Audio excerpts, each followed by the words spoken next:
So guys, for those of you who don't know, Doug, come up. Doug is half of the Hughes Workman team out of Keller Williams Advantage, our old office, which is how we know each other. They have a great business, and they also do a ton of leases, which is why we brought him in, to help you guys gain some knowledge as to how you can make some money with leases when you can't with sales, or in addition to sales. Essentially just make more money. Yes, there we go. I will leave the floor. So I'm not Julie Hughes. I'm the other half, and we apologize. Julie's really famous at double booking. You know that, and she's lived all her life that way, but double booking happened to be with the ALC meeting because she's our growth chair. So Tara and I came, and this is our team assistant and team organizer, and the best person that we could ever have on our team is Tara, and she's going to actually chirp in with different things because she gets to see everything we do daily. In our office, we actually work in the same office, in the same room, all three of us. So she hears all of our calls, she hears all of the team conversations. We do have a team. We have a small team right now, we have 3 others on our team, and so she gets to participate and play in all of the stuff that goes on in our life and within our operation. And it's really interesting as well because last year, single-handedly, she completed for us 137 transactions. So big raise then. Yeah. Can I start writing some notes now? I appreciate your humor. And I'm the funny guy. You're not. So stop right now. Well, the raise that Tara got is she got to come over here and teach and train. So I mean, that's like an afternoon off, right? This is a cakewalk for her right now, right? So how many we've done this year? We've just completed 27 transactions yesterday this year. Our goal is 150, so we're nicely on track as we know how our tenant programs work. So we are affectionately known as an incubating training team at Keller Williams Advantage because we have a continuous supply of listings. We currently have, I think, 22 listings right now, of which 3 are for sale and 19 are for lease. And we take everything for lease across the board and across the city, wherever our landlord investor owners take us, and I'll talk about that as well. We don't specifically go out to look for the basement apartments, you know, at 1,200, but we take them if our owner or if our landlord owns the whole house and says, hey, you know what, you did the upstairs last year, can you do the basement this year? We're not going to say no to it. Those little ones are equally as big a pain in the butt as the big ones, but they're great if we've got multiple leads coming in, which, as you can imagine, with 20-odd listings all the time, and we strive to never have less than 20. That's sort of our magic goal threshold. We're constantly dealing with lead inquiries. So our team is an incubating training team. We're constantly looking to bring people through, to get them up and running, to do a bunch of transactions, and then to sort of set them on their own, or when they self-discover that it's not right for them, period, or self-discover it's better for them to go in another direction, we support that, we continue to. So, and I'll just address that aspect of our team, just so you get the whole handle of our team. The idea really from leasing is something that I've been involved in all my life. I've been a landlord since I started in real estate virtually. I've been a broker since '84. Congratulations, you're the broker now. Yeah, I got my broker's ticket back then. You had to be 2 years in real estate. And immediately when I finished my licensing, I started taking the brokers, so that when I hit the 2 years, I literally applied, and I had it almost like 2 weeks later. That was how they did it back then. I heard you just went through a 5-month hiatus. He says Yeah. with wistfully. Yeah. So I've been in the business in '83, I got my broker's in '86, and I literally bought rental property. I owned as many as 10. I got to a point where I couldn't handle 10 and I went back to 8. And then I got to a point where my wife and I weren't going to live together anymore, so she kept 4 and I kept 4, and that's what I own now. But 3 of those I've owned for more than 20 years. So I'm not an expert in rental properties by any sense. I've had a lot of experience at it. And in this aspect of our business, we have about a database of about 3,200 investor landlord owners. So when I left the role as TL at the Keller Williams Advantage office, I actually kind of went into hibernation for literally 9 months, and that's all I did was cross-check and reference and make calls and connect, and I created this database of thin air, which was landlord investor owners. And so they take us all over the city, and they literally do. I mean, we have we have condos, we have, you know, $6,000 and $9,000 rentals, we've got $1,200 basements. So we've got 22 or something right now.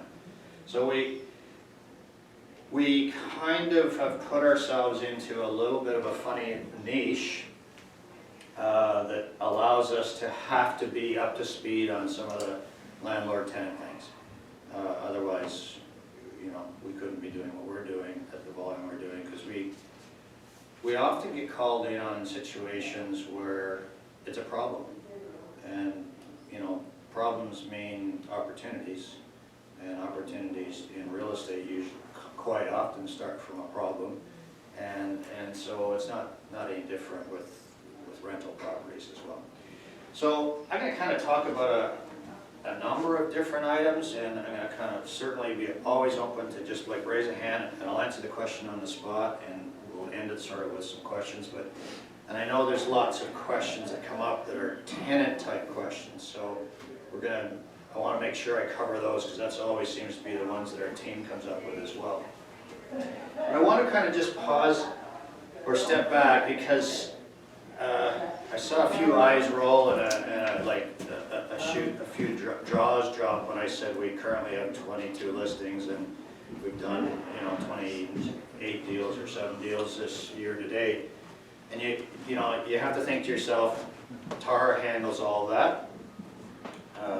We handle the creating the listings, and we do the negotiations for our team. But you have to think about kind of the chaos that creates. And it's no different than any time for a realtor. Your business does go a lot like this, and you're in high mode, and you're in high creativity mode, and you all of a sudden you do 3 deals in that week or 10 days or whatever, and then you're pausing. And one of the reasons why we built our business around this is we wanted to level that out. And one of the reasons it works great for our team is that it keeps them in the game constantly. Because what happens with realtors that I've seen is we go through these things, and I don't like using the lines that go up and down, but we go through these things, and I'll just say, we'll call them explosions, right? Where all of a sudden your life explodes. Naturally, it always happens like a day or two before you're going on holidays, and that's when you do your best and most business per time spent. I guarantee it, right?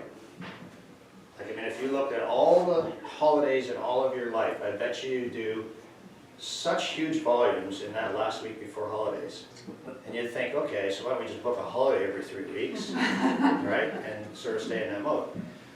So that's kind of why we went with the route that we're doing with the leasing, is we wanted to kind of even it out. We wanted to stay in the game all the time. Because there is something about staying in the game all the time that's really valuable. When you're at a party, real estate invariably comes up as soon as they find out you're a realtor. And then you have to step into the game. I mean, if you are introduced at every party, hey, this is Tara, she's our realtor, and she'll be here for the night, folks, right? Tara would be now in the game like that, right? Because she's on, she'd have to be on. And all of you as guests would probably at some point in time filter to her, as we do when we're at parties. So all the leasing does for us is keep us in the game 24/7 all the time. But for our team, and particularly because a lot of them are new or newer, it puts them into the game at a far higher level immediately until one of their friends or family or sphere of influence raises their hand and says, hey, come and list or sell with me, right? So that's sort of the theory behind what we did, or why we created the team this way. But I want to kind of talk just about the chaos and the stress and the creativity around it. And I'm gonna share with you something that you might want to just watch. There's a YouTube video. Does anyone know Keith Jarrett? Have you heard that name, Keith Jarrett? Keith what? Jarrett, last name? You know, you would know for sure. Maybe. Sad but true, she doesn't know. Keith Jarrett is a famous pianist, right? Jazz pianist. Yeah, Famous worldwide. did that great concert with the piano that was broken. Perfect, and that's what we're going to talk about, the Cole Conference, right? So what happened with Keith Jarrett, and he's not a diva, he's a jazz pianist, but this concert set him off, and this album is the #1 selling jazz album in the world, and the #1 piano music selling album in the world. So this single concert, caused him to become #1 in the world. But you ought to hear the story behind it. And you know the story, I think. So forgive me if I'm going to use literary license on this, because I'm going to remember it the way I remember it. Sure. So he was invited by a 17-year-old girl to come and do this concert in Germany. And he went. It's all set up. This girl had set this concert up. He gets there, it's a terrible, nasty, raining cats and dogs day. He gets there, gets to the stage, and he says, "You can't play this piano. It doesn't work." "Well, what do you mean?" And he literally left the building. And he went out to his car, and he sat there. And this girl went out in the rain, stood at the window of his car, knocked on it, and begged him to come back in and play. And he went back in, he shared why he couldn't play it. The piano that they brought in was old, and he demanded a new piano. And he's not a musician diva. He demanded a new piano. And the only thing they could get that late in the game was a piano tuner to come and help. And that didn't help because the brand name of the piano was such that it plays in a totally different tone to how he plays. And it literally was broken. Keys were stuck. It wouldn't play. Like there were problems, physical problems with the piano. Okay? So Keith Jarrett's piano music was based on particularly a lot of high notes. He's a jazz pianist. This piano wouldn't play those. So he had to recreate how he was going to play all the music for this concert on the spot on this rickety crappy old piano in front of all these people. Can you imagine that chaos? Okay, can you imagine that stress? From chaos, we get stress. From stress comes creativity. The creativity in this particular instance, which was a disaster, caused one single man at that moment to have the #1 jazz album and the #1 piano album in the whole world. He changed his whole game plan on the spot and played the center keys of the piano. And if you listen to the concert music, something will twig in your mind, and now that you know the story, you'll understand what happened. Because the music that came out that night was strangely odd. And when you do hear it for the first time, you think, wow, that is so cool. And this now became his trademark. So we do live in a very stressful, and Tara said this morning, why are we so busy? And we said, because this is what happens. We live in this world. And right now we're listing like like 3 for sale, and we're doing multiple offers, and we've got all these other leases, that's just the ebb and flow of life, right? Can I add in on the whole chaotic thing? So this weekend I was away in New York, and then I came back, they had a bunch of listings going on, we had a few things happen, and it was super stressful, like a stressful time, but because of that, I implemented 2 new systems, so what happened would never happen again. And those 2 new systems have just like completely changed the way I've been listing in the last 3-4 days. And so I think that's where a lot of when you talk about creativity, that's where it comes from. It's hitting those lows and being like, okay, let's not make this happen again, and let's figure something out. And that's a lot of our business is just kind of like figuring it out as things happen. Can I ask what you changed? Yeah, so I added, it's a small thing I have a checklist for everything. And it was pretty much a checklist for each deal that's in the pending contract, and it's specific to each client. So it sounds like gibberish, I guess, to you guys, but I don't understand what she's saying. I didn't even discuss it with Doug and Julie, because it's just something I was doing on my end that really helped me coordinate something. So I know when they're missing something, I know when I'm missing something, I know when one of the teams is missing something, and I know exactly what it is at any given time. That's my question, so what were those, because you said 2 things, 2 systems, So was it an item in the checklist, or was it creating the checklist? it was creating a Excel spreadsheet that was customized for our leasing programs. And specifically for new listings and deals, to keep them together in the same folder, and send notifications to Doug and Julie when things are not going properly, when they haven't given me something.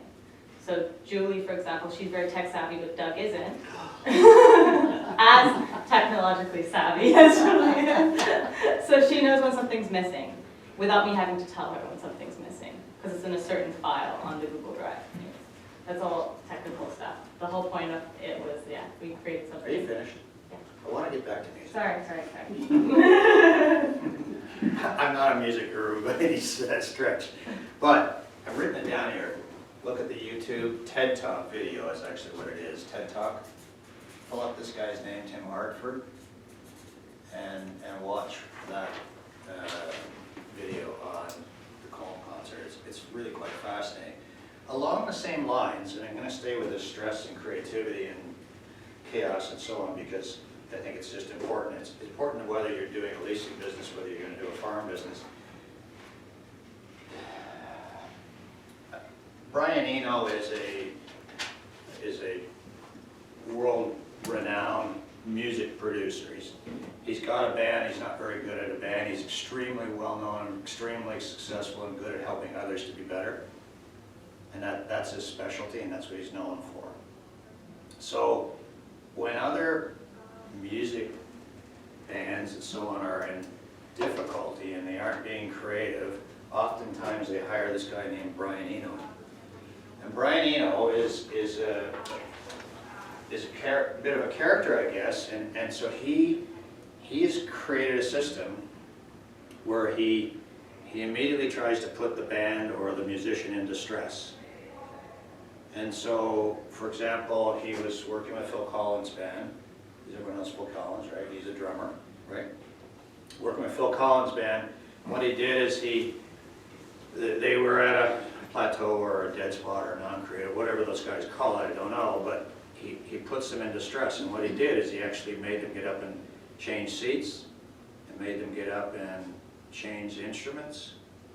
And Phil Collins, who you all know, everyone shakes their head, he got so pissed off with this that he threw the instrument against the wall. It was so agitating to him, it was putting him so much out of his comfort zone, that he threw the instrument across the room, and Brian Eno talks about this. But then they went on to do one of their greatest selling albums ever. Because stress, chaos creates creativity. So I'm going to say that we try to stay in creativity with having all these multiple listings, because you can imagine the amount of calls we get. I know that when I'm finished this, I'm going to have at least 8 inquiries. I know that happens almost hourly during the day. And that's okay, because it just keeps me in the game. I stay in that game at high level. And I do shut down. We do shut it off. That's also kind of the great thing about a leasing business is, if you do shut it off, it's not like you're losing a fortune. But on the other hand, you want to keep moving along, and we never shut off taking listings. Listings are just as critical with leasing as it is for sales. So I'm going to ask a quick question because we tried to do it before we left. Somebody I know is going to have this answer. How many sales were there last year in Toronto? 113,000? How much? 113,000? 113? Something like that. Is that houses and condos? Ooh, probably, I think so, yeah. And Trap, you're talking yeah, and I'm talking Toronto. I'm not talking, Greater Toronto and all the other burbs. Pretty sure that's. Oh, just Toronto? Just 416, I don't know I'm looking at Trev stats, so I don't know if that's Toronto or GTA, probably GTA. Oh, if you got church stats on there, that's close by. I'd say it's probably in that order.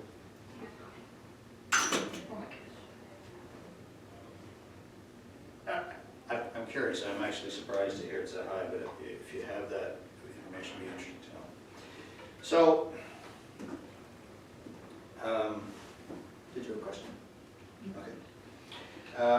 Didn't want to miss you right up front.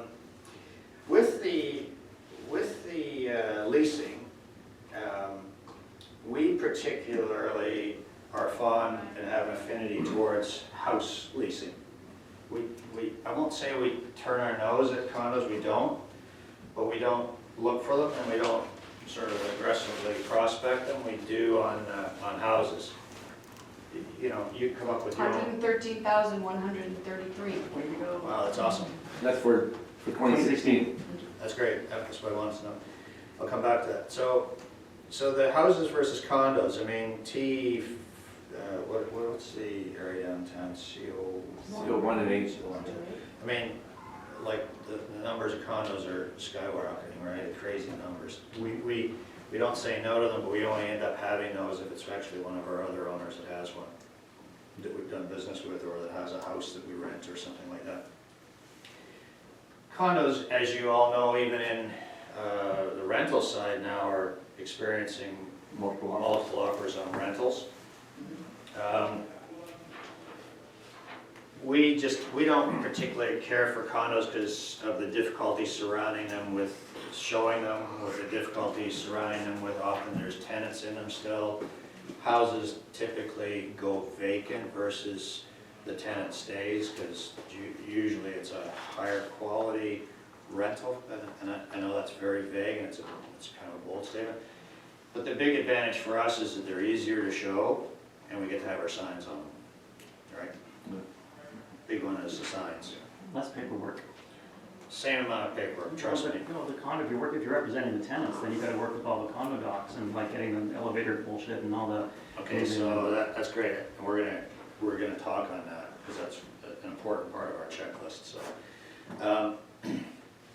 But the advantages of showing a house are so much easier. Lock boxes are easy. I mean, where the heck is, we got one coming out on Queens Quay for sale, and we've been told we can actually go and pay Remax condos to keep our lockbox over there, right? I mean, that's bloody stupid. Or I can put it across the road on some random fence, which likewise to me is really bloody stupid. Because I'm thinking, okay, am I gonna have you go out at 8 o'clock at night and find my lockbox in some stupid fence? I mean, the whole thing is retarded.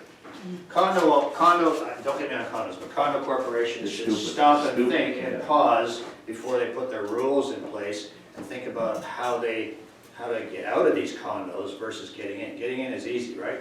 They never think about, okay, now I got someplace. It affects your selling price for sure. Okay, go ahead. I was talking to Chestnut Park agent today. Philip was trying to show a condo on Sunday on Lawton, and his confirmation came through. It was gonna be 4 o'clock on Sunday. It said, pick up key at Chestnut Park at Yonge and Yeah. whatever it is. And make sure to drop off first thing Monday morning because the office closes at 4. Yeah. And I called the agent because I knew her, and I said, like, hey, what's up? And she said, don't even get me going. She said, it's been a nightmare because the building does not allow lock boxes at all. And she said, there is no fence, there is no railing, there is nothing in the vicinity. And it's this $600,000 condo down in St. Clair. She said, can you imagine what I have to go through if everybody has to pick up a key? Yep. From my office. Crazy, That's 10 minutes away. Wow. crazy, Oh. crazy, crazy. Yeah.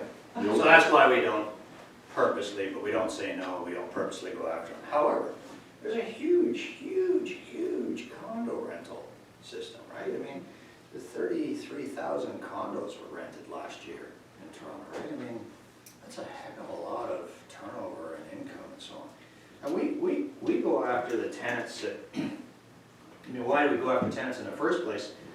I said to keep us in the game, but it's an annuitized business that we have. They end up buying.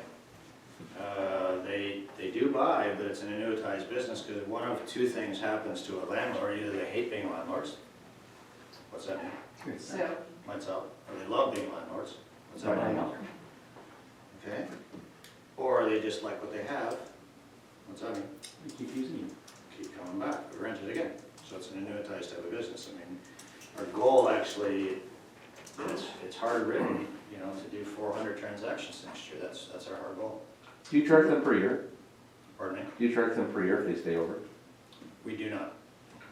That's just our policy. I don't, yeah, no, I don't, but I know that Carrasco used to. Really. Yeah, be nothing wrong with it, but Commercial listings do, but So that's. they charge for the first year when they rent, and if they stay on, they charge them again another year, Commission? Yeah. Yep. another month. Yeah, okay. you were gonna ask a question?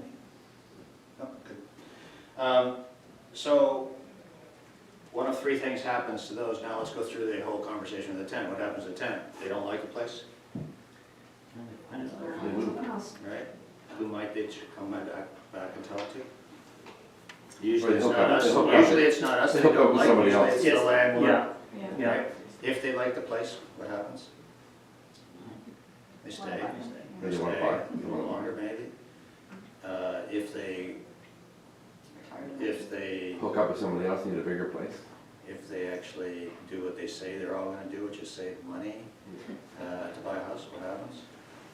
Yeah, so we're hitting our tenants just like anybody else on a 33 touch. Tenants all have parents, I think, right? They all, a lot of them have siblings. I did have a question, right? Good. A lot of them have siblings. They all work somewhere, so they got coworkers, friends, right? We get referrals from that. We develop our tenant clientele just like our for sale and listing clientele. We've sold many of our tenants, well, many is a big word. We've sold a lot of income. We've earned a lot of income from our tenants that have bought the houses they're in.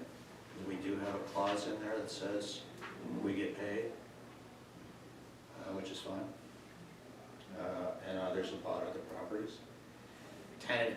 Tenants call oftentimes, and you know, we try to coach and teach the team that, you know, go through the conversation, qualify them, maybe they can buy, and we've had that happen. So I mean, you know, there's a lot of spin on it. You know, it creates a lot of chaos, but there's a lot of creativity that comes out of it, which creates income. Do you manage properties as well? Your question? Yeah. No, we don't. Out of those 400, how many are leases, how many are sales? We're, 400 is next year's goal, 2018. We'll do probably 50 will be sales, 350 leases. That's sort of the number. Yep. Tara? She'll need an assistant. Honestly, the leases take up more time and energy sometimes than the sales do. Everyone who's done a lease knows that to be done. There's far more paperwork. Yeah. Yeah. Far more paper. If you're doing the right job, there's a pile of paperwork. And you know what? It's awful for the tenant, trust me. And Well, all the stuff they have to sign. I mean, put yourself in a tenant shoes. Just think what you got. You got to sign working with a realtor. You got to sign a BRA. Then you got to sign this. Then you got to sign this. Then you got to sign off. No and let me contractor, do- right? And let me do an Equifax or bring me an Equifax. So we're going to kind of get into a bunch of those things that we try to do to make our life easier to manage all this, because it is a little bit crazy. So one of the first things we do is we always make sure that the tenant provides the Equifax, right? There's some advantages to that. I mean, some clear advantages, and don't say that we're not spending the $30. But that's a great advantage. You know, we don't make enough money on some of these leases to Well, don't waste your time. warrant any more expenses. Mhm. But the biggest advantage for a tenant is if they do their own Equifax, it doesn't show up as a hard inquiry on their credit check, right? And they own the Equifax report. It's theirs, it's good for 6 months, they can create a hard copy. It's good forever. I just wouldn't take one that was more than 6 months old. Okay? I've become really good and proficient at reading credit reports, because I've looked at hundreds and hundreds of them. A credit report should not be the be-all and end-all for taking a tenant. A tenant with a 550 credit score could be a great tenant, even if they're in trustee, Receivership, yeah, Paying off bankruptcy debt. or something, yeah. They could be a great tenant. Why? Because their debts are capped. And their credit score is rocked because they went sideways. But now it's capped. So all you have to do is talk to the trustee. Are they paying? You've all heard these ads. If you're in debt, come and see me and I'll keep you up bankruptcy. I think those guys are great to talk to. They'll give you a great letter too. You know what? They're paying their debts, they're current, and they've got this much income coming in, and I see it. You know, it's better validation than you're ever gonna get. We always have them fill out a rental application. You're most welcome. You can talk to Tara at the end of the day on any of these things, and she'll, if you want a copy, she'll send them to you. Email them to you. But we have our own rental application. We don't use arrears. Arrears is awful. Yeah. That's kind of funny. It's So dear for difficult to property. work with. The spaces are small. We've just created our own rental application. You're most welcome to take ours, put your label on it. We do have it branded with our stuff, HWRT. Most welcome to use it. We've created our own schedules. Schedules, for the most part, are something that realtors don't understand. As a landlord, you've got to put yourself in the shoes of the landlord and say, okay, how do I protect the landlord? So my job, because I do 90% of our listings in the office, my job is to make sure I'm protecting my landlord base, because I want that annuitized business, right? I want them to come back to me. I can't prevent all problems, but if I have a good contract, you know, good contract can save a lot of problems. So we've created our own schedule, and we address virtually everything, right down now to smoking, medical marijuana. Oh, I mean, think about that from an owner's point of view. mhm. Do you want to have your house smelling that way after you're done? Or- Could you decline a tenant for that? That's a good question. Yeah, I was just gonna ask. Probably I not. don't think so, if they've got a health. Medical, plan. yeah. You can't. But if they answer yes, okay, and I'm gonna go through two scenarios. If they answer yes, you now have, as a landlord, a mental X on them, right? A what? A mental X. I don't care for these people. And, sadly but true, I wouldn't want them in my house either, my rental places.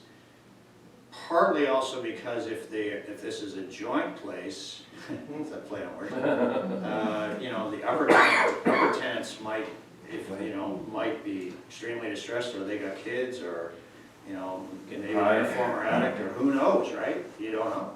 So you don't want it in your building if you've got a house and that's occurring in the basement, right? You don't want it on the main floor either, for that matter. You don't want it in your condo building either, because it reeks. And let's face it, you know what? Everyone but Tara here is old enough that in our day, we all did that once or twice, at least once. But what I'm saying is we don't want it in our house that we own now, right? So you've got a mental X on that person, and now you as the landlord have the right to figure out a reason why you can decline them. Only at 4 And points. you can decline them for valid reasons. Well, we had a tenant too, remember Carrie placed one of our team members placed a tenant, who said her child was allergic. I don't know if you can be allergic to the smell of marijuana, but I mean, that was really distressing them, and we were lucky that landlord, it wasn't our landlord, was okay with, you know, they didn't have to forfeit the deposit, but it was a huge issue. She was really worried that she would have to forfeit the $4,000 or something because of that. But, yeah. Okay, so you now have an X, and we're gonna talk about a few other things like this too. An X against these people, so now you're gonna dig deeper into them. The credit check might give you some valid reasons to decline them. Most tenants don't actually question why they've been declined, but between this room and these four walls, they're fully entitled to know with an explanation written why they've been declined. I've never actually ever had a tenant ask. But Sorry, I thought that the landlord, I didn't think they were required to give a reason, because I've actually been in that situation. yeah, you are. And If you they actually, because I actually went to, on behalf of the client to find out why all of a sudden they were declined, and they said, we don't have to give you a reason. If they write a complaint, they're entitled to a response. The response is actually very, very aggressive. You gotta think back on the landlord and tenant board. Who are they? Who are landlord and tenant employees? Tenants. For the most part, tenants, yeah, they really are, honestly, the So truth if they are. if it's Yeah. written, There's definitely clear statute that says that if they were rejected for credit worthiness purposes, you have to let them know. Yep, Can you actually ask them, I mean, or do you use medical marijuana? you can ask them whatever you want. That was on the news yesterday. You can ask them, Are But they don't have to you necessarily don't have answer. to fill it in. So Is we're gonna, go Is ahead. that a question on your application? It is. Yeah, you smoke and including medical marijuana. Right. Never had anyone question it. I've seen them come back blank. I don't further follow up on it, I really don't. Because if it says that I'm a non-smoker, I'm probably pretty safe they don't smoke medical marijuana either, you know, for the most part. Is it 100% foolproof? No. Right. We have on there, do you have pets? We have on there, on our application, do you have musical instruments? Do you have that, right? We have water, I think, I think we removed water bed. Yeah, It's kind a of bit passe. old, yeah. We took it off. Why would you want to know if they have a water bed? We have bicycles. 5,000 We tons of have- water draining through your house. Yeah. Most condos have Batman in the laundry over there in the decoration. If they have bicycles, Bicycles. you know, why do you want to know if they have Stretch the bicycles? walls. You know, if they got 16 bicycles, I want to know. It's gonna be all over my front lawn in the summertime, right? I'm a landlord. And the walls. If you got pets, you want to know, right? Yeah. Okay, so let's talk about pets. Can you decline somebody for having a dog? No. No. No, you can't. But don't you want to know that as a landlord they got a dog, so you can make a decision and figure out why you maybe don't want to take them on? And it is a 12-pound Bichon, the same as a 80-pound German Shepherd? Depends how old the dog is. Right. Cats, dogs, cats versus dogs? Cat's way worse. Do you know that if somebody ticks no and moves into your place and then they get a dog or cat, you can't do a damn thing about it as a landlord, right? So you wanna know beforehand, how do you find that out? You gotta do some back checking.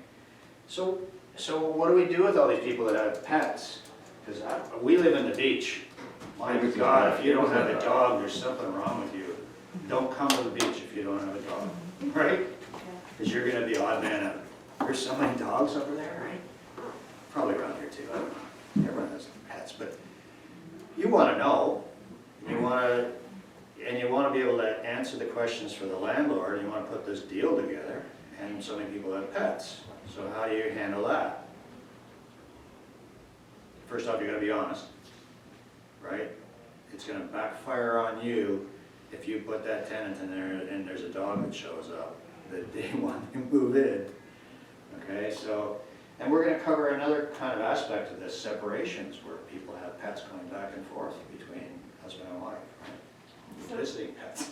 Go How do ahead. you deal with that with your landlords when they don't want pets? Obviously, you tell them that they can't decline someone legally for having a pet, but you can put that in the listing. I guess you just inform them about their rights and what happens if the tenant does get a pet then afterwards? Have you had anyone complain to you about that as a Okay, so landlord? all of our listings say no pets, no smokers. Every one of our listings says that, even if the landlord says they'll take pet. The odd time when we have one that will take a pet, we kind of take advantage of that quickly. And usually someone on our team will run it fast because we got lots of people in the pipeline. The thing I think you've got to be careful and mindful of is your role in this. You can't protect them against every issue, but you do have a responsibility to do your best to uncover the facts that they want to know. Can you hide pets? Should you hide pets? No. Your landlord will come back to you if there's pets in there and they don't want pets. So you got to cover yourself. The application has the question on, and the listing has the application on. Our schedule has it on there. And there's nothing wrong with any aspect of any schedule. Plug your ears for a second. Here, okay. You can have somebody contract to do anything, right? As long as you don't cause them to contract to do something that's unlawful, right? So they can sign that they don't have a pet. That's okay, and they can voluntarily agree, we're not gonna have pets. And they can sign off on it, and there's nothing illegal with that. Is it enforceable? No. But by putting it in our schedule, backing ourselves up on the application and on the listing, if they get a pet, that landlord and you nor I as realtors can do anything about it. They can have their pet. At least you've covered yourself. What it does do 100%, is it causes somebody to slow down to go buying that little dog.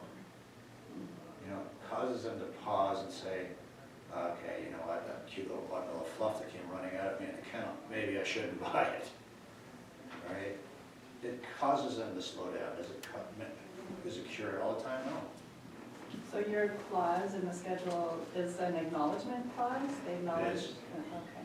And they voluntarily agree, it's acknowledgement, yeah. But they don't have a pet, and they won't get one. Right, and they're not getting one.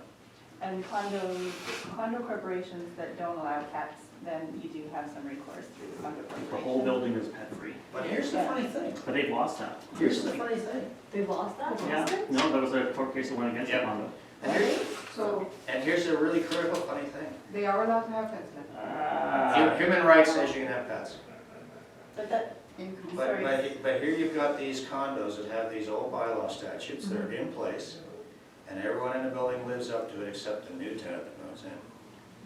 And you know what? they start something. He's the owner, she's the tenant.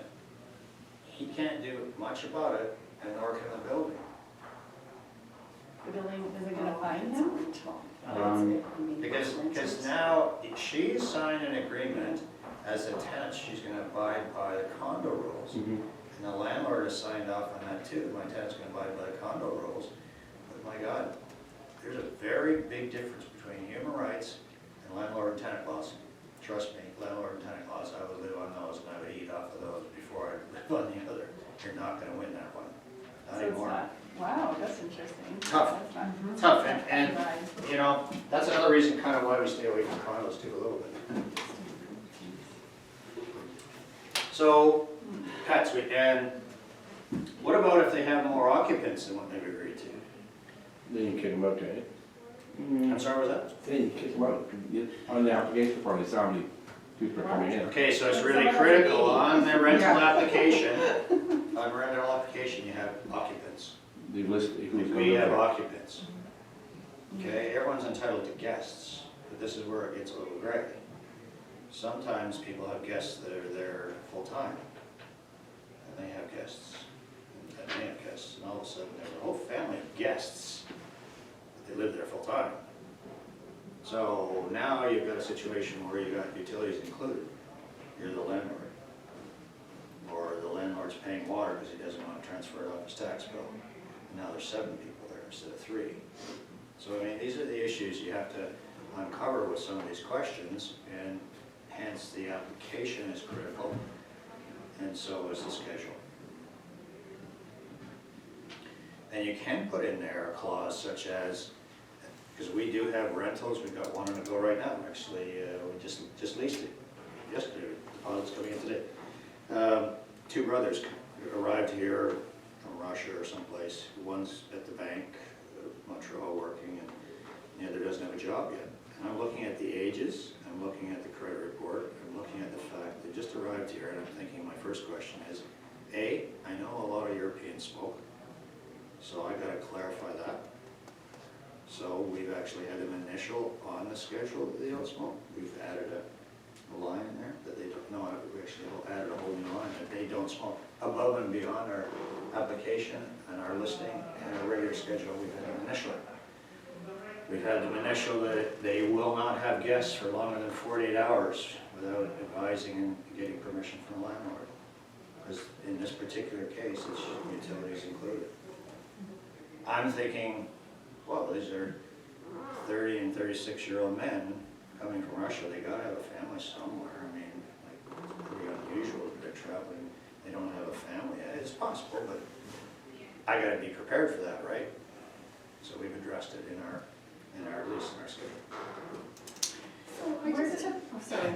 3 questions, I love it. Where does the credit report come from for someone from Russia, say, or Okay. somewhere else overseas? That's easy. If they got any credit here in Canada, they will get a credit report. There's really only 2 credit reports you want, TransUnion or Equifax.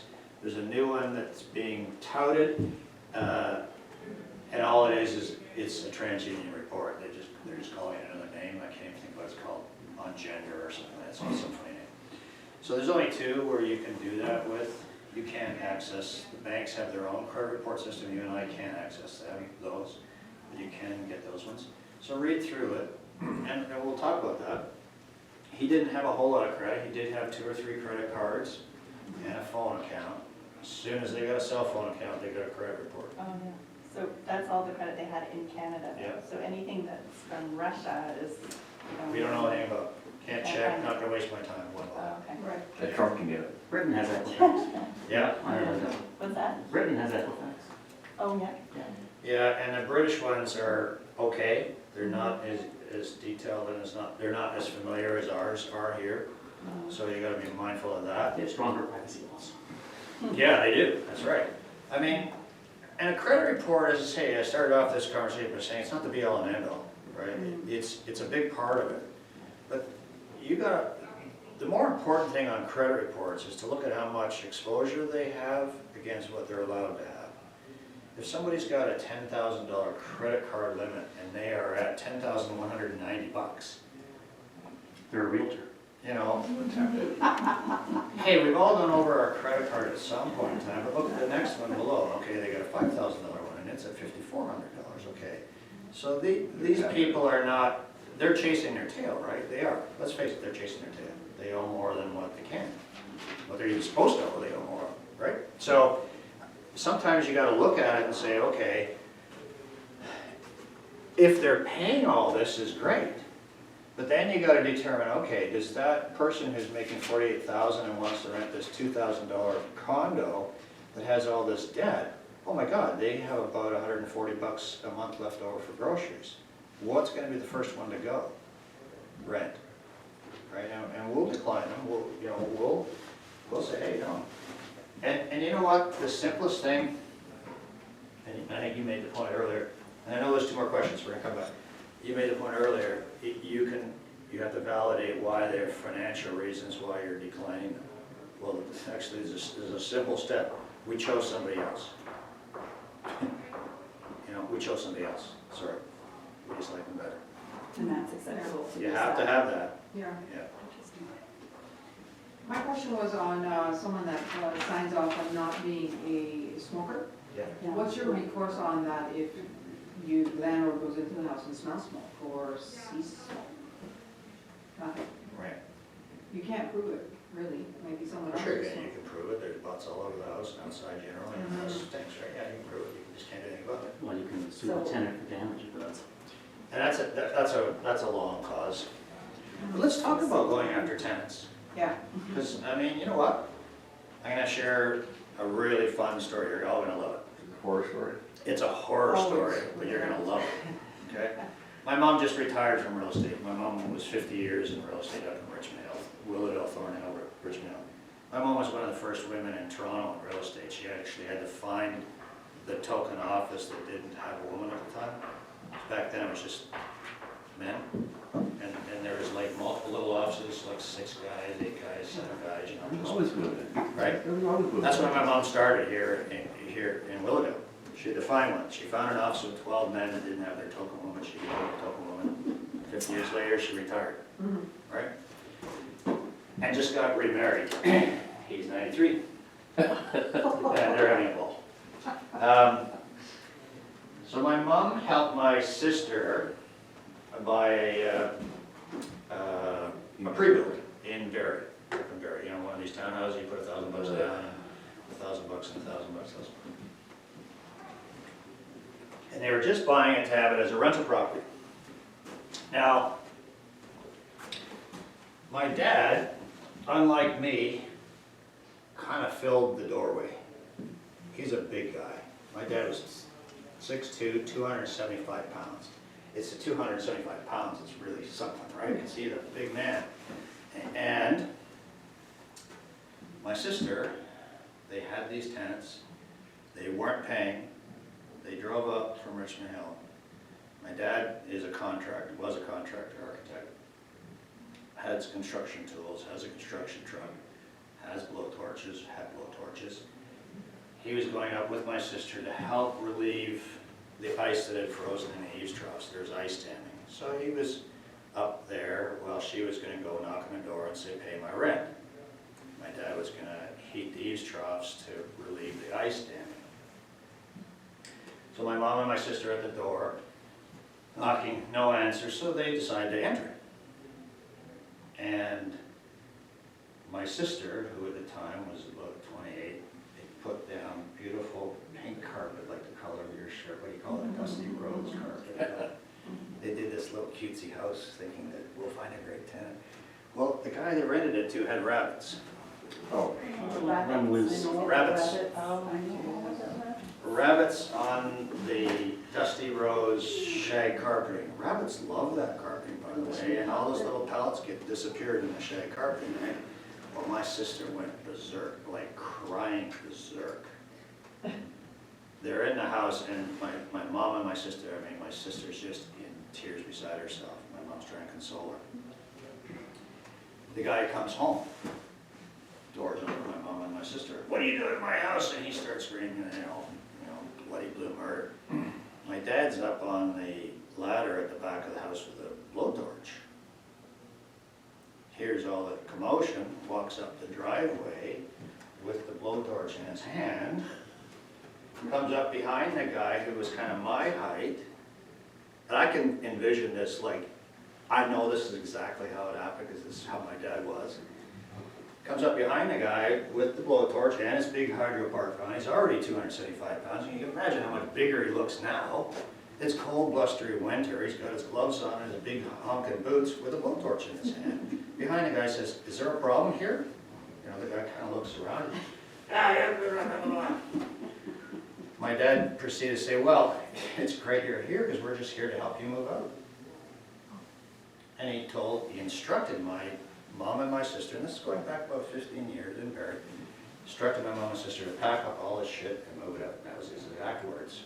Get all the garbage bags you can and throw it out. And that's what they did on the spot. On the spot, they moved this guy out. Locked up, went away. Nice. This guy owed my sister money. My sister was like a bear on honey. She chased him for 5 years and got every single cent and every expense. It was her mission in life, right? Because this guy shouldn't have had rabbits on her dusty rose carpet. There was no recourse in that particular instance, which now, of course, we know they would. They would just go screaming to the tenant board or the police or whatever, and there would be all kinds of suits going on. But the fact of the matter is, you can go after tenants. And there's channels, and you're entitled to get your money. Is it fun and easy? No. But if you've got proper documentation in the first place, i.e. a rental application, including the information you need to be able to trace and track somebody, you can get your money. And that's what she did, and she followed him and hunted him from job to job to job. As well, you can understand, this guy probably wasn't the greatest tenant in the whole first place, you know, transient type tenant, transient type jobs, she followed him for 5 years and got all the money. So you can do it. Was there another question? Because I got off track. My question is just the same one about the smoking, is it enforceable? Not basically, No, it's not not. really, you can put it in, but, Yeah. yeah. It's not. That's what I But they did an illegal entry though, right? Totally. Hold it, no, there was nothing legal Not about it. legal. No, no. Don't try that at home. 24 Yeah, hours. yeah. Yeah, after hang on. the school, I wasn't yeah. suggesting that that's your There's option. no pride, Just suggesting no pride that's- enjoyment there. That's an option. Yeah. It's not the option. Today that would end somewhat different. It was, remember I said it was a horse there. So, anything that's in the lease agreement, in the schedule, that contradicts the landlord-tenant act is essentially unenforceable. Or any part And of we have any, no of any recourse. laws, like you can't put in the lease, you can put in the lease, yeah, you can rent this property, but you have to kill my brother-in-law first, you know, and when they don't kill the brother-in-law, you can say, sorry, you don't get to move in. No, actually, you have a binding contract, any illegal clause. You can't contract somebody to do something illegal, Mhm. you know, and you're supposed to know that. And However, Mhm. it's not, there's not a law that says, and this is the funny thing, there's not a law that says that you are entitled to smoke in a place. Mhm. There's a landlord-tenant protection bureau that says you're not gonna be kicked out for that. Right, and it's two different things, you're not breaking a law, so you can have them sign voluntarily. You can't put them under duress to say, sign here, put blood on it, put your seal with blood. If they sign it, that's okay. Now you do have a contract. They have agreed to a certain set of terms. Is it enforceable? Very, very difficult. But the point was made earlier, now you've got sort of a case against them, you know, from going forward. If they start smoking, you know, you have to ask the question, if they smoke and they live there for 5 years, it was in this marketplace, do you really care? And I from mean- all our leases, we haven't had that problem Yeah. at all. We've got hundreds and hundreds Yeah. and hundreds. Most people, if they're signing off on something, they're not going to do the thing that they signed off on. Like I have a dog and I was looking a while ago and every place that said no animals at all, I wouldn't even consider. I don't wanna be that person who has a bad relationship with a landlord. Nobody wants to live somewhere where they're not wanted, right? So I think there's gonna be a very small percent of people who are going to be like that, and maybe you shouldn't even be working with them in the first place, right? Yeah, that's the other thing, do you get a lot of sign calls or referrals for people looking for places? They First would thing I would always do is get their application and verify they're worth working with. Yeah. I tell the renters, have everything ready like a resume, like going for a job, you got everything ready. Yeah, I mean, we do teach the team that. It's sometimes, it's not sometimes, it's always very difficult to get all that stuff up front. You can't be, you know, that hard and fast iron fist, I gotta have a whole application before I'm even gonna talk to you. I think there's a series of questions you need to ask. I mean, I'll ask Tara this, because we have a couple of questions we ask immediately on the phone or in an inquiry to start the conversation going. Because when people call, they want to know two things. Where is it and how much is it? Well, we're not information givers. I don't care who the heck you are. What do we want to know? What are you looking for and how many people are gonna be moving in with you? We never answer the questions You say what? asking those. What are you looking for? Yeah. And how many people are gonna be living there with you?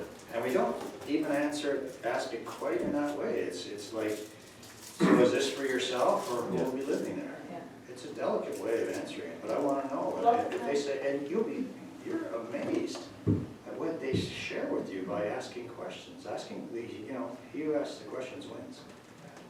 Yep. Another topic, could you speak to security deposits? I know it's not allowed, but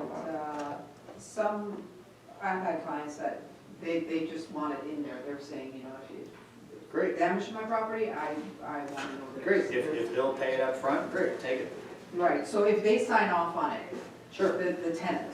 The landlord Then it can't becomes make it a requirement. But they can ask for it back, you know. If they offer it. But even, it's, the landlord tenant board will consider it rent. So so at the end of the term, they can't hold on to it for the purposes of damage. Yep. The tenant can petition for that money to be returned to them because they are At not any time, legally at allowed. any time. What if there's damage though, and then, They You can gotta pursue sue. against, they can You gotta pursue pursue against, them they can second. pursue against the tenant. Ask his sister how to do it. sorry, But- say that again, they can. So any amount that's received by the landlord from the tenant as Yeah. a damage deposit is Yeah. considered to be a Right. rental deposit. Right, okay. And so if they're presented a bill, a bill from the landlord to the tenant at the end of the tenancy for scratches on the floor or Right. whatever, and they say, well, we're gonna deduct that from your damage deposit, they can go straight to the landlord tenancy Right, and board with argue. that and say, no, and you will They'll get it. deem it as prepaid rent. Gotcha, But let's go back to what you really asked. Can they offer it? Yes. right, Can a landlord accept it? Sure. right. Can you label it that way? Great. Go back to what Tara said and say, if people 80% of the time are legitimately doing what they say they're gonna do, it's highly unlikely you're gonna have that problem. It's the 20% that don't.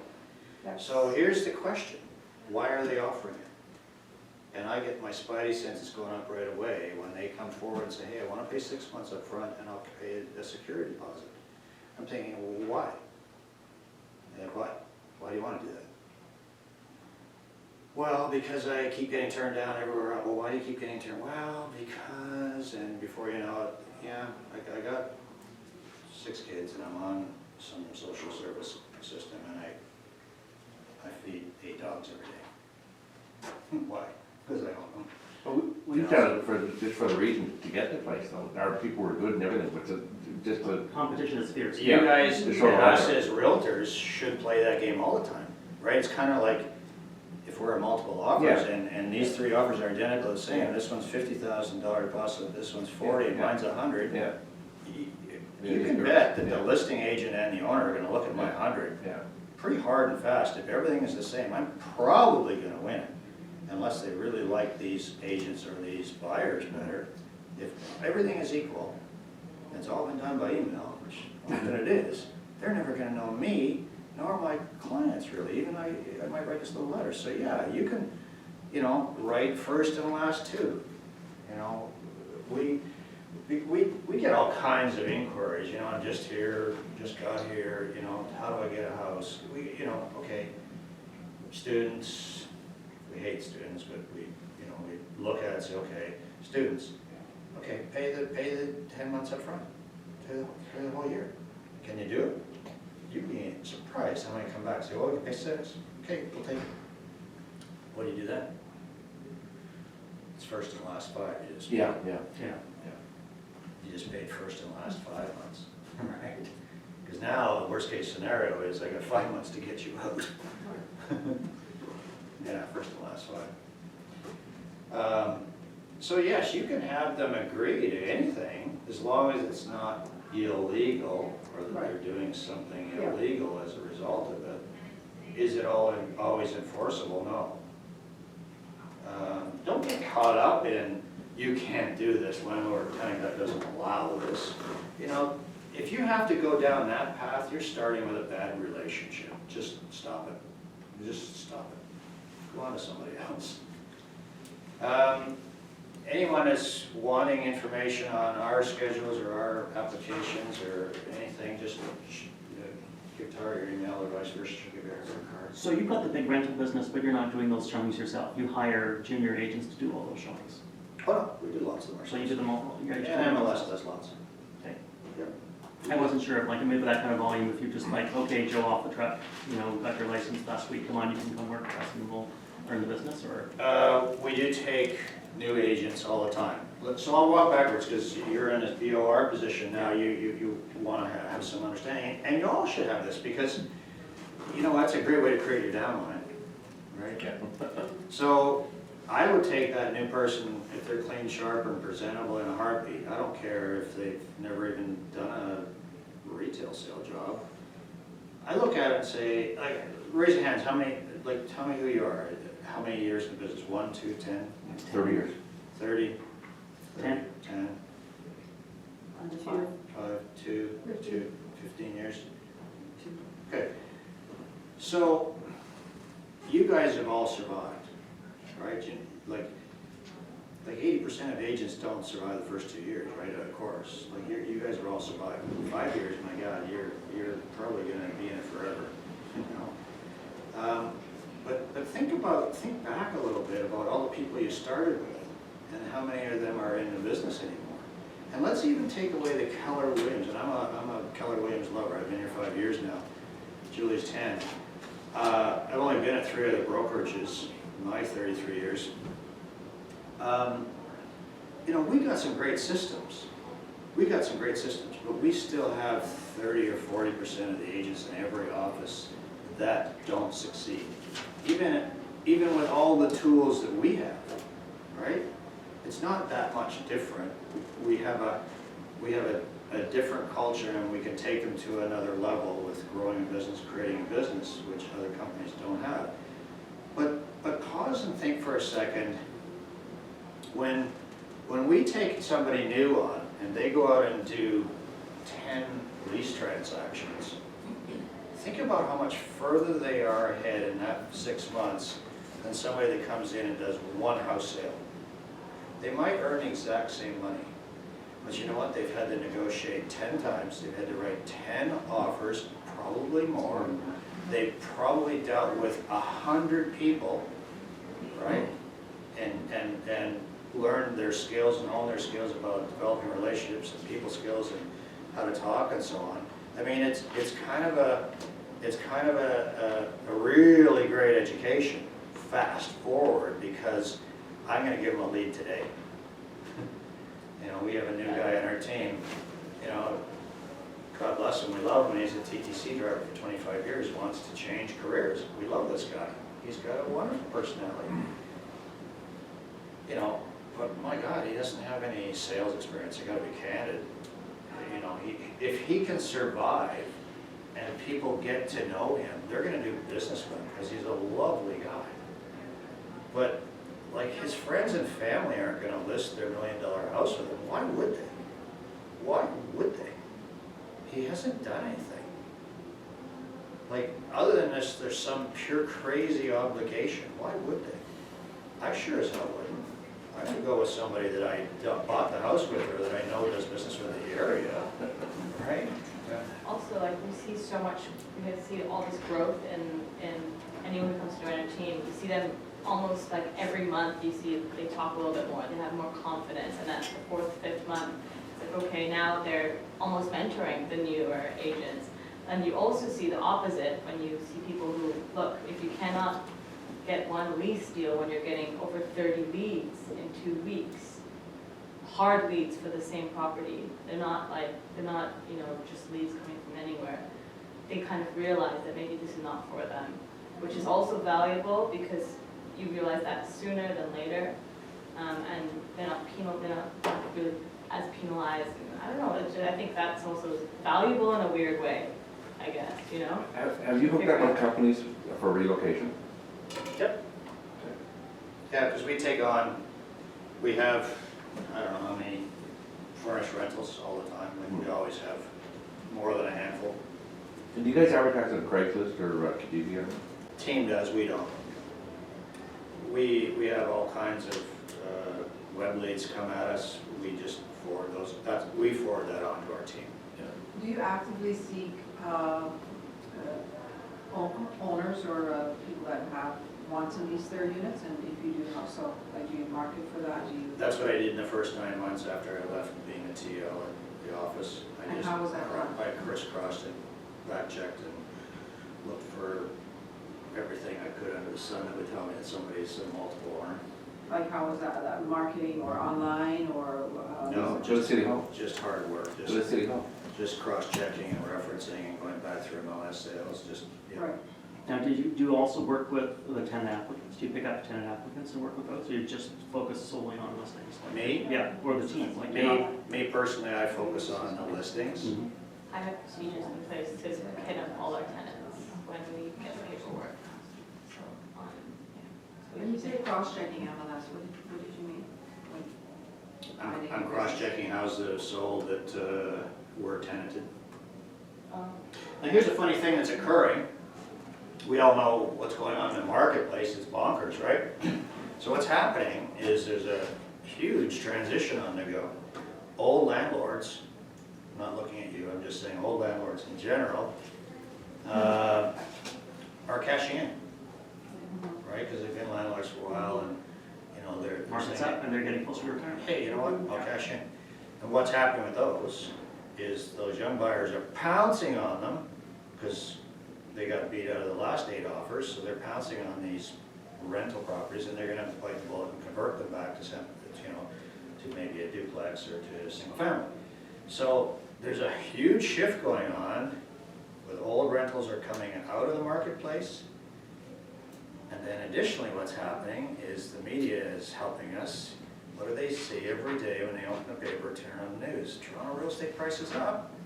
So everyone's jumping into the marketplace to buy rental property.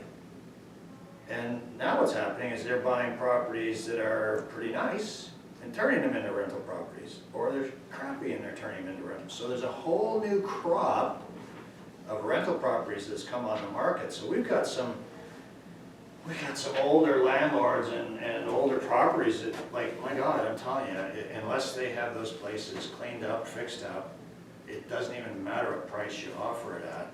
Price won't win them unless they're really sharp. And we're seeing that. There is that change that's taken in the marketplace because you as a brand new rental owner, just like I did when I bought my first ones, I wanted to have these, like my sister, I want to have this place beautiful with pig shed carpet. Better tenants. You know, and I gotta do it up really nice like a dollhouse and have your great tenant. No. You were dealing with your own cabin? No. Have I dealt with them? Yes. Do I deal with them? No. I know. And same with students. I mean, we could have a whole other conversation on students, Yeah. and actually, if you wanna know how to do student rentals, ask Tara, and we can send you a whole program on that, but, yeah.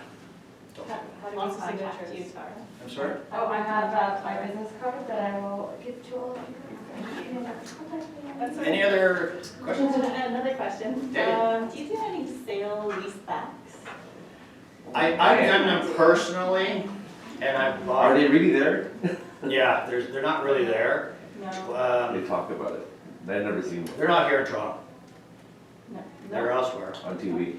And there's lots of rent-to-owns. I thought there was a KW agent in Port Credit who did a lot of that. I can't remember. Hamilton. the name. Oh, Hamilton? Yeah. Is that a better market for that? No, it's just he's got Oh. The system. a list of clientele that Okay. will allow him to sell that way, or he's bought it himself. His name is just escaping me. He was actually, Tom Booth. he was, Boo. Tom Booth. I remember Don Boo. yeah, He went to jail. no, I forgot his name. I just wondered if sellers were interested in that option more now because they want to back out, but they don't want to move for a couple more years. Yeah, they just don't need to. They still what? They just don't need to, right here in Toronto. No. So, the only thing I'm gonna leave, and if anyone wants Tara's card, just grab it from her, and then we're gonna get out of here. Toronto's a great place to still buy property. I'm a huge believer of that. I'm a huge believer in buying property, period. If I was buying a rental property, you have to focus on what are your reasons for buying a rental property. 2 reasons are capital gains or rent. Capital gains, for sure, you win hands down buying it here in Toronto, right? We'd all agree with that. Rents, compared to prices in Toronto, suck. Right? Yeah, It's a it doesn't- terrible rate of it doesn't return. work. Not a good God return. awful rate of return. Yeah. Where should you go? Hamilton. Hamilton. I won't go to Hamilton, I just don't like the blue collar side of it, and I know that's a very big stereotyping, because there's lots of white collar. I'm gonna go to London, I'm gonna go to Kitchener. How about Windsor? Kingston. Not going anywhere near Windsor ever. Yeah. But I am gonna go to London, and I'll walk you through it. Waterloo, Kitchener, I'm Waterloo. gonna go to Kitchener, Waterloo for sure, but I'll walk you through. You can still buy a condo in London for $120,000 that'll give you $1,200 a month rent. And just figure out those numbers. Yeah, I know. You can buy a house in Toronto for $1.2 million and probably get about $3,500 a month rent. Mhm. So I can buy 10 in London and get 12,000 rent, right? Do I see the capital appreciation? No, it's like washing paint dry, it goes up 3-4% a year, that's it. You know, But it carries. But it carries. It doesn't hurt. it carries, and Imagine for 20 years. And you have to ago. think about it from your perspective, why do you buy rental property? We as realtors should be buying rental property to be our pension, right, to be our way that we survive. So I don't really care if it makes the 200,000 next year. I want it to be paying me an income later.